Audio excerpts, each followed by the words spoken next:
লৌহ গৌরাঙ্গের নাম রে মোট অ্যান্টিসিপেটেড এবং সৃজিত বাবুর কথায় বলতে গেলে তার ড্রিম প্রজেক্ট লৌহ গৌরাঙ্গের নাম দিয়ে, যেটা 2019 সালে সে তার প্লট তৈরি করে ফেলেছিল এবং 2025 এসে সেই বই কমপ্লিট মুক্তি পেল।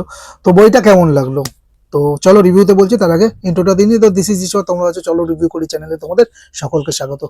তো রিভিউটা করা যাক। সৃজিত বাবু এখানে একসাথে 3টি টাইমলাইন মেলাতে গিয়ে দর্শকদের মাথা ঘুরিয়ে দিয়েছেন। শ্রী চৈতন্য মহাপ্রভু, নটি বিনোদিনী, গিরিশ ঘোষ আর বর্তমানের এক ফিল্ম মেকার রায়, যেটা ঈশা সাহা প্লে করছে, 3টি ভিন্ন গল্পের লেয়ার থাকাটা বুদ্ধিদীপ্ত হতে পারত, কিন্তু এখানে হয়েছে উল্টো। দর্শক মহাপ্রভুর ভক্তিবাদে ডুব দেবেন না কি ঈশা সাহার ব্যক্তিগত সম্পর্কে টানাপোড়েন দেখবেন, সেটা বুঝতে বুঝতে ইন্টারভেল হয়ে যাবে। একে ঠিক প্যালিমসেস্টিক প্লট না বলে কিপলিং জগা খিচুড়ি বলাটাই ভালো। পরিচালক শ্রী চৈতন্যের অন্তর্ধান রহস্য নিয়ে এমন এক আবেশ তৈরি করার চেষ্টা করেছেন যা দেখে মনে হবে এটি তার গুমনামি বা এক যে ছিল রাজার আধ্যাত্মিক সিকুয়েল। কিন্তু প্রবলেম হলো, ইতিহাসের ভার সইতে গিয়ে সিনেমাটার আত্মাটাকেই হারিয়ে ফেলেছেন। ছবির দ্বিতীয় ভাগে মনে হয় পরিচালক নিজেই ভুলে গেছেন তিনি কি বানাচ্ছেন, বায়োপিক নাকি romantic triangle drama. Subhashree Ganguly, নটি বিনোদিনীর চরিত্র, ওনার এক্সপ্রেশন দেখে মনে হচ্ছিল উনি রাজকীয় ড্রামা করছেন নাকি মেগা সিরিয়ালের শাশুড়ি বৌমার ঝগড়া, সেই এক্সপ্রেশন দিচ্ছেন, কি বোঝা দায়। পিরিয়ড ড্রামার জন্য যে আভিজাত্য দরকার সেটা ওনার অভিনয় মিসিং। দিব্যজ্যোতি দত্ত চেষ্টা করেছেন মহাপ্রভু চরিত্রে ওনাকে শুধু স্ক্রিনে মিষ্টির মতো দাঁড়িয়ে থাকতে দেখা গেছে। ওনার স্ক্রিন টাইম এতটাই কম ছিল যে লৌহ গৌরাঙ্গের নাম, মানে লৌহ গৌরাঙ্গের নাম রে এই মুভিটার নাম হলেও গৌরাঙ্গ নিজেই এখানে সাইড ক্যারেক্টার। বর্তমানে ট্র্যাকটি একদম নড়বড়ে, তাদের সম্পর্কে ড্রামা, ছবির ফ্লো নষ্ট ছাড়ার কিছুই করেনি। ঈশা আর ইন্দ্রনীলের যে ট্র্যাকটা সেটার কথা বলছি। সিনেমাটোগ্রাফি আর ভিএফএক্স নিয়ে কথা বললে কুয়াশা নাকি চোখের ছানি বোঝা যায়। সৌমিক হালদারের ক্যামেরার কাজ সাধারণত ভালো হয়, কিন্তু এই সিনেমায় মহাপ্রভু সময়কাল বোঝাতে কি যে পরিমাণ মোস্টি এফেক্ট, কুয়াশাচ্ছন্ন একটা পরিবেশ ব্যবহার মানে তৈরি করা হয়েছে, তাতে মনে হচ্ছিল প্রজেক্টরের লেন্স পরিষ্কার করতে হবে। অতিরিক্ত সফট ফোকাস আর ঘোলাটে ফ্রেম, আধ্যাত্মিকতা কম, বিরক্তি বেশি তৈরি করেছে। মিউজিক যদি নিয়ে কথা বলি, দেখো একমাত্র লাইফলাইন এটাই। ইন্দ্রদীপ দাশগুপ্তের মিউজিক আর অরিজিৎ সিং এর ক্ষণে গোলাচাঁদ ক্ষণে কালা গানটা না থাকলে সিনেমা হল থেকে মানুষ মাঝপথেই বেরিয়ে যেত। মিউজিক ডিপার্টমেন্টটা এই সিনেমার ডুবন্ত নৌকোকে কিছুটা টেনে ধরেছে, তবে ছবির শেষে ব্যাকগ্রাউন্ড স্কোর কানের উপর অত্যাচার হয়ে দাঁড়ায়।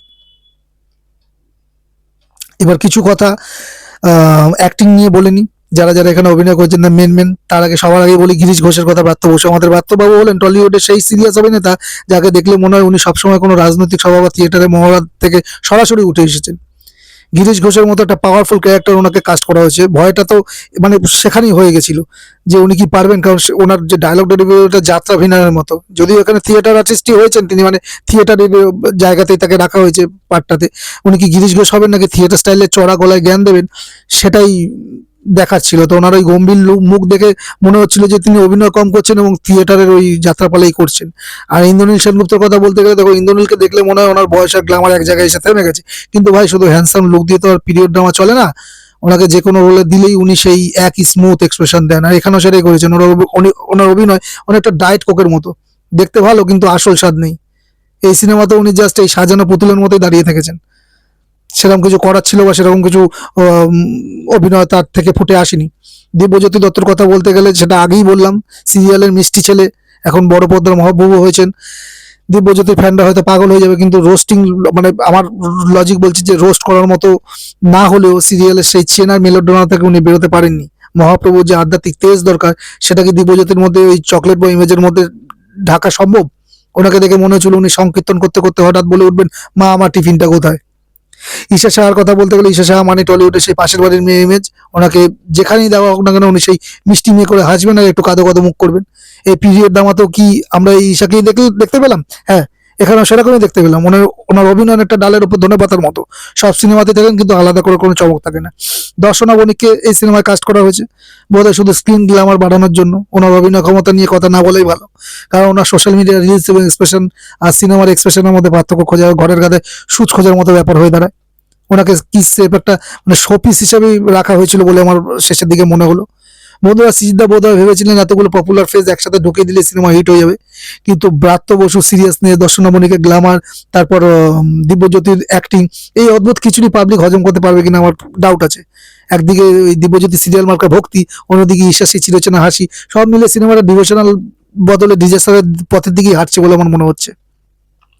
3 in অফার দিতে গিয়ে খিচুড়ি হয়ে গেছে। অভিনয় 5-10 দিলাম, অভিনয় শুভশ্রীর অভিনয় লাউড, আর দিব্যজ্যোতির পাঠ খুব ছোট। ভিজুয়ালের দিক থেকেও আমি 10-3 রাখবো, কুয়াশা দেখে মনে হচ্ছিল সিনেমা না শীতকালের ভোরে দাঁড়িয়ে আছি। পরিচালনার দিক থেকেও সৃজিতদাকে আমি 10-4 দিচ্ছি এবারে, কারণ সৃজিতের পুরোনো ম্যাজিক এখানে কিন্তু নিখোঁজ। আপনি যদি শ্রী চৈতন্য মহাপ্রভুর ভক্তিভাব ইতিহাস জানতে চান তবে বই পড়ুন। আপনি যদি সৃজিতের মেকিং স্টাইল পছন্দ করেন তবে জাতিস্বর আবার দেখুন। আর যদি টাকা আর সময় দুটোই নষ্ট করতে চান তবে এই সিনেমাতে থিয়েটারে গিয়ে দেখুন। আমি 10-এ এই মুভিটাকে 5 দেবো। আমার এক্সপেকটেশন খুব ছিল, কিন্তু এক্সপেকটেশন মানে আটারলি আমি ডিসঅ্যাপয়েন্ট হয়েছি বইটা দেখে।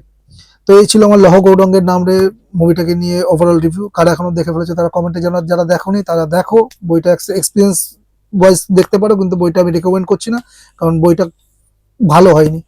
তো এই ছিল আমার লহ গৌরঙ্গ নিয়ে নাম রে মুভিটাকে নিয়ে ওভারঅল রিভিউ। এই ভিডিওটা ভালো লাগলে তোমার লাইক শেয়ার করে দিও, আর যারা সাবস্ক্রাইব করে তারা সাবস্ক্রাইব করে দিয়ে পাশে থাকো চ্যানেল, আর বেল আইকনটা প্রেস করে নোটিফিকেশন অন করে দাও, যাতে করে আমার কোনো রিভিউ মিস না যায়।